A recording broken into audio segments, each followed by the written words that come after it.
மங்கையர்கண்ணியே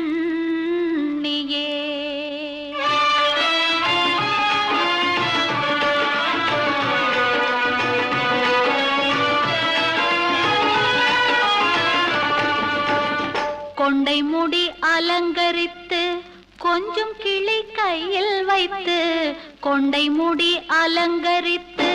கொஞ்சம் கிளி கையில் வைத்து அஞ்சுக மொழி உமையாள்